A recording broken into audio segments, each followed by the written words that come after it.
Hi, my name is Kristin and this is Kristin Kraves Books. I know I haven't been posting as often, I think only once a week for a while now. I think just being sick really threw me off my whole schedule and affected my reading, but I'm back into it, feeling good. Posting a book haul always helps. You go through all your books that you've bought recently and you get excited about them again. I don't think I've posted a book haul since February or maybe even January, so it's also good to go through and see which ones you've actually read at this point and which ones are still on your TBR. So I feel like I have a pretty even spread. I'm not going to go too much into the ones that I've already read. We'll go through those quickly because I've probably talked about them on the channel already, and it's a good mix of things here. A lot of books I'm really excited about, so let's start. I've got 3 contemporary romances that I've already read, and look at these, loved all 3. So that is a win. Out of Office by H. Cunningham. This is like the ultimate beach read in my mind. I kind of wish I saved it for the summer, but now I can give you some advance notice that you pick it up and you could read it with your toes in the sand, because it's about taking a summer fling, like somebody you meet while on vacation, even though our main character was technically working, and seeing if you can bring that into the real world. They meet in Panama while she's working. She helps open up hotels. She takes a vacation, stays at his hostel. They fall in love, but it's a really deep connection, and they want to see if they can make it work. And does that actually translate, that kind of deep connection that you can form on like a summer fling? Can it be something real? So loved it. I've heard great things about this author. I think that this is probably less steamy than what she's typically known for, because I have always had my eye on her covers, but they're a lot sexier than this one. This one is definitely more romantic, though we do have some steamy scenes, and I loved it. One I picked up because of the cover, Ready or Not by Cara Bastone, and I ended up loving this. I was nervous because it is a surprise pregnancy, but you go into this book knowing that, so you as a reader are not surprised by it, and it really works. It's also best friend's brother romance, and it takes place over the course of her pregnancy, and it's set in New York, and it's just a really great book to spend the afternoon reading, and I'm so glad that I was just so intrigued by the colorful cover that I went for it. And then of course I had to get a Kennedy Ryan. I read this, I listened to the audiobook, which is fantastic. I highly recommend all of her audiobooks actually, but I loved it so much that I had to pick up a copy. There's a lot of her books I still need to pick up, but I found this one for a decent price and had to grab it. And I just think that nobody writes heartfelt romances quite like Kennedy Ryan does. This one is the first of a series. It is following these 2 characters who are now divorced, and it's a second chance romance, and they have a lot of trauma and reasons why they aren't together anymore, and those revolve around pregnancy. So know that going into this one, but I love the way that she writes characters, and I'm so happy that I have a copy of this because I know I'll be recommending it a lot and wanting to hold it up a lot, so good one to have on my shelves. Then I had to get these. These are the traditionally published editions of the Mead Mishap series. So the first one is That Time I Got Drunk and Saved a Demon, and then my personal favorite is That Time I Got Drunk and Needed a Love Potion at a Werewolf. I haven't gotten the third one yet. It wasn't my favorite. I do want to get it just to complete the series, and I know we're getting more in the future, but I found these, had to get them. I love the covers. They really did grow on me. I wasn't sure at first, but I think they work. And Kimberly Lemming is just quickly becoming a favorite, and I had to have these. I adore these. I'm not somebody who buys a ton of graphic novels because they're kind of expensive for something you can read in 15 minutes. So I read them through my library, and then if I really love them, I will buy a copy. And that was the case for Garlic and the Vampire by Brie Paulson, and I definitely need to pick up the sequel when I can find it because I loved it just as much, and that was Garlic and the Witch. Love the art in this one. I could see myself reading this every October. It's about talking vegetables. Our main character is Garlic. There is a vampire that moves in up the hill, and they send Garlic to take care of it because obviously Garlic repels vampires, but he's shy and more timid and more naive, and he's scared, and it's just kind of a sweet story. And I loved all the characters, most of them. If you know, you know. But just definitely in my top 3 favorite graphic novels of all time. My favorite fantasy romance. I finally have a copy. Radiance by Grace Draven. I've talked about this 1,000 times at this point. You don't need to hear me go on and on about it anymore, but I do want to reread it and annotate it, so I think that might be a fun vlog. I say this all the time, I need to get into vlogging. It's just kind of difficult to do, so I need to do it. Maybe even if I just did it over the course of one day and sat there and annotated this and discussed it for you. We will see. I just want everybody to read this, even though it's popular. There's just so much that I love about it. I slowly want to read and own everything that T. Kingfisher has written, because obviously she's my favorite author, but there's quite a few books out there. I'm making my way through them. So I grabbed What Moves the Dead. This is the second book of hers I read. So was that 2022? I feel like it probably was around that time.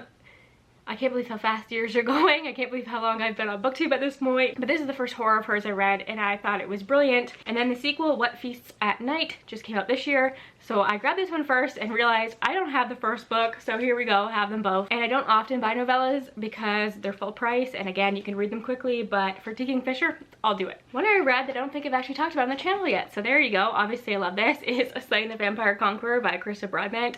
One of my favorite romantasy authors. Serpent and the Wings of Night is up there. I think it's probably right after Radiance as my favorite at this point. And this one is set in that same world, and I love the world. I love what she does with vampires. And this is a standalone within that. It's enemies to lovers, and I thought it was fantastic. I'll talk about it more at some point, but I adored this, and I want to get more in this Mortal Enemies to Monster Lovers. That's what the series is called. I do have one more to show you that I haven't read yet. I don't think I'll read them all because I've heard mixed things about some of them, but a few of them caught my eye. And of course, this is the one that I wanted to read first. I finally bought this edition of Ashes of the Sun by Django Wexler. I finished the trilogy in May. I didn't film a May wrap up, so you haven't heard my thoughts, but spoiler, obviously it's 5 stars, I adored it. And I have the second and third book in this edition, and I had Ashes of the Sun in this UK edition. And it was bothering me. Normally that doesn't bother me too much if I have different books in the series and they don't match, but for some reason, because I love this series so much and it's a favorite, looking at it on my shelves was bothering me. So I caved and bought this, and let's just be honest, this is floppier, this is very stiff. I do like this cover, and I'm gonna keep it because maybe eventually I will collect all of these because I love this series that much, but I had to have them all looking uniform, so I caved and did it. I know a lot of us saw these edges and we wanted to buy this, so I got A Fading to Bud by Danielle L. Jensen. I went on a bit of a Danielle L. Jensen kick in April and a bit of May, and I really love her. And though this isn't my favorite by her, I do think it's good. I preferred the first half, if I'm being honest with you, but no regrets because it's beautiful and I still really loved it, and I can't wait to see where the series goes from here and how beautiful the editions will be in the future. Speaking of gorgeous editions, I actually had an arc of this book, and I was so grateful for that arc. It's the most beautiful arc I've ever seen. I read the arc before the book came out, so I pre-ordered Evocation by S.D. Gibson, which will be one of my best books of the year. I just adore this. And this is the first edition printing, so it has this design under the cover, which is gorgeous. And it also has a ribbon, as you can see, which I always think is a nice feature. I think more books should have that, even like special editions from Fairy Loot and stuff. I wish they included the ribbons more because I find them really useful, and I just feel like it makes the book look classy. So I got that and I love it. Okay, we'll move on to the books that I have not read yet and the reasons that I bought all of them. Okay, first up, pre-ordered this months ago when I saw the edges, and it just came yesterday or the day before and I forgot about it. But I'm really excited about it. Is The Shadows Between Us by Trisha Levenseller, who I know people love. Have I read something by her? I feel like I might have read one thing by her, but this edition is stunning. A look at the edges on this, and this is just like the first printing edition, so you can get it anywhere. And there's the dust jacket, and then the end pages have the map, and I just think that this is really pretty. I love that we are now getting first editions just from regular bookstores that have the edges and different designs, because I've canceled my Fairy Loot. I don't have any subscriptions right now. I am just keeping an eye out for things like this, books that I'm interested in, and I think that is probably better when you can pick and choose what you're getting. I have a sequel here, and I can't believe I haven't read this yet. I thought I was going to read it the day it came out, but again, in case you aren't aware, I was sick. This is The Book That Broke the World by Mark Lawrence, the book that, when it burned, was one of my favorite books of last year. It really surprised me, and I was so excited that we're getting the sequel so soon. I have to say, I'm quite surprised by how short this is, and I don't see a lot of people talking about this one yet, so I don't know what that means, but maybe I haven't been watching so much BookTube lately and everybody is talking about it. But I loved that first book so much. If you're into libraries and labyrinths and you just like really brilliant writing, you have to try that first book. So I'm curious to see where this goes. This is a trilogy, so I can't wait to see what the last cover looks like, because these are some of my favorite covers as well. I have Where Sleeping Girls Lie by Farida Bike Yemende, and this was one of my most anticipated releases of this year. It is a shiny cover for sure. This is different from a lot of the other books that I hauled because this is more of a mystery. It's more dark academia. There's a boarding school involved in this one, and I've been hearing some incredible things. I already know that I like this author. And it says, it's like I kept stumbling into a dark room, searching for the switch to make things bright again. Oh, I love that quote. I just know that this is going to be haunting, and I'm kind of in the mood for something like this right now. Something a little bit different from all the fantasy I've been reading, so I have a feeling I will get to this one very soon. I know I need to continue on with the Radiant series. I'm just not ready. I need to reread Radiance and then continue on. But so many people have told me I'm absolutely going to love this book that I just grabbed it, and I know I'm going to read it probably before I reread Radiance, because that's just how I am. And this is Entreat Me by Grace Draven. This is a Beauty and the Beast retelling from her, and I'm always a little bit nervous about Beauty and the Beast retellings, because as much as I love Beauty and the Beast, the retellings can be a little bit iffy for me, but when they work, they really work, and I trust Grace Draven. Having only read one book by her, I already trust her, and I trust all of you who said I'm gonna love this, so this is high priority. The next one is a cover by and a friend recommendation. Even though my friend hadn't read this, they just looked at the tropes and the buzzwords and said this is a Kristin book. That happens to me a lot, and I love you all for that so much. So if you ever think of something and think Kristin might like this book, don't be afraid to message me, because I live for it. And this one is The Herb Witch Apprentice. So it's witchy and it's cozy. And what else do I need to know? I grabbed it as soon as I saw this cover. And then look, there are illustrations in here. How could I resist? There are the cutest illustrations throughout this entire book. Look, so I definitely need to read this. Maybe I will make this one of the books for the Black Hat Book Coven in the future, if I can wait that long, because I think we have our books picked up until August or September. So we'll see about that one, but oh, it looks so cute. The illustrations, come on, they're the cutest thing ever. I have an arc here from Angry Robot Books, and this is one that they have like a list, and this one really caught my eye. And this is The Hunter's Gambit, and look at this cover. It says on the back that locked in a castle with a clan of devious vampires, one woman is caught in a literal fight for her life. So I don't think you will be surprised that this one caught my eye, and it comes out June 25th, so I have to get to this one soon. And I'm actually in the mood to read something physically right now, and obviously this doesn't have an audiobook out yet, so this might be a good one to read now that we're getting some sun and I can sit outside a little bit. So yeah, this is a good reminder. This is why I love to do book hauls, because you kind of forget what you have. So I might put this on the top of my stack here and try to get to it this week. Hopefully it works for an amazing readathon prompt or something. Here's the next book in that Mortal Enemies to Monster Lovers series that I was talking about, and I feel like this is the one that people tend to like the most. And this is Slaying the Shadow Prince, and I know a lot of people like this author, and I think this is a good introduction to her series, so I will read this one first. And honestly, I know nothing about it other than that people rave about it. Perfect for fans of Court of Silver Flames, The Bridge Kingdom, which I love, and King of Battle and Blood. Slaying the Shadow Prince is an epic fantasy romance with enemies to lovers, scorching spice, and a richly woven world of magic. So that tells me nothing, but I'm really curious about it. And obviously every book in this series has enemies to lovers, and you know I'm a sucker for that trope, as most of us are. I actually prefer the covers that have the people on them, which is not normally the case, but these are the ones that were available to me, and I still think that they're pretty.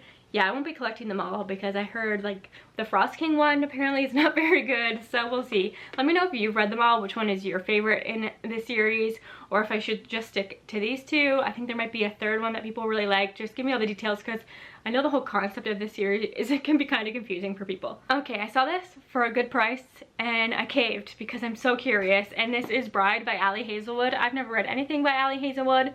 I'm a contemporary romance reader. I don't know why I don't pick up Ali Hazelwood. I couldn't tell you. Just it's never really called to me, even though I have a feeling I probably would like her stuff, and I have friends who love her stuff. But this paranormal, like werewolf romance really caught my eye, and I have read werewolf romances, like Omegaverse romances in the past. So the things that people were shocked by in this book are not going to be shocking to me. They were shocking to me the first time I read it in the Make Games, but having read the Make Games, I think I'm prepared for Bride. So we'll see if I like this. Maybe this will send me down a Ali Hazelwood rabbit hole. I have a feeling this will be a good one for when I'm in a reading slump. So yeah, I'm actually kind of glad I grabbed this one. A vampire bride and an alpha werewolf form a dangerous alliance. There you go. Alexandria Balfour's last romance, the fiancé farce, I liked it but didn't love, because I say this all the time, but the couple was too healthy and I found that a little boring. But I feel like there's gonna be more banter in her newest release. I've seen some really incredible reviews for this one, and this is truly Madly Deeply. And I love the podcast element of this one, and it's these two who are on a dating podcast and have very different ideas about dating and love, and obviously they end up having a romance, and I'm just ready for the banter that setup is likely to have. There was a time before BookTube where I read a lot of literary fiction and it was my favorite, and I adore Allie from All I Do Is Read, and I'll leave a link to her channel down below. I feel like our lit fic tastes align, but she's better about actually reading the books, so I am motivated to get into that genre again. I'm not sure that this is one that she specifically read, but just seeing her read that stuff gets me excited about it again. And I remember people really liking this when it came out, and this is Boy Parts by Eliza Clark. It says, exiled from the art world and on a sabbatical from her dead-end bar job, Irina obsessively takes explicit photographs of the average-looking men she persuades to model for her, scouted from the streets of Newcastle. But her talents are not gone unnoticed, and Irina is invited to display her work at a fashionable London gallery. It is a chance to revive her career and escape from the rut of drugs, alcohol, and extreme cinema she's fallen into. Yet the news instead triggers a self-destructive tailspin centered around Irina's consuming relationship with her best friend and a shy young man from her local supermarket who has attracted her attention. So I think that this is like a very particular subgenre of lit fic that people tend to like, and I think appeals to me as well. So I need to get into this. I really just need to get back to my roots of things I love. I've really fallen into loving fantasy, and I adore fantasy. It's still going to be my favorite genre, but I need to mix it up a little bit more. Remember that I still love like weird lit fic like this. And another one that falls into that category is Ghost by Dolly Alderton. I actually have a new book from her. Is it something materials? I can't remember what it's called at this point, but I do have, is it Good Materials? Doesn't matter. I have it on audiobook from LibroFam, and I remember that this was really popular when it first came out and people love this author. It's a smart, sexy, laugh out loud romantic comedy about ex-boyfriends, imperfect parents, friends with kids, and a man who disappears the moment he says I love you. So I think this will probably be relatable to a lot of people. I know people love this author. I feel like it's probably in the same vein as somebody like Sally Rooney or something. We will see, but I found this for $5, grabbed it. So quick haul today. I might be missing some, but I haven't been buying too many books. I mean, this is still a lot of books, but I've definitely had bigger hauls than this in the past, so I'm comfortable with this. I think I read about half of them, so that doesn't feel too overwhelming, so I'm happy with this. I probably won't have another haul for you until maybe October or November, like right before Christmas or something, so look forward to that. Let me know if you've read any of these, what your thoughts on them were, what's the last book you put on your shelves, and I will talk to y'all soon. Thanks again for your support. Bye for now.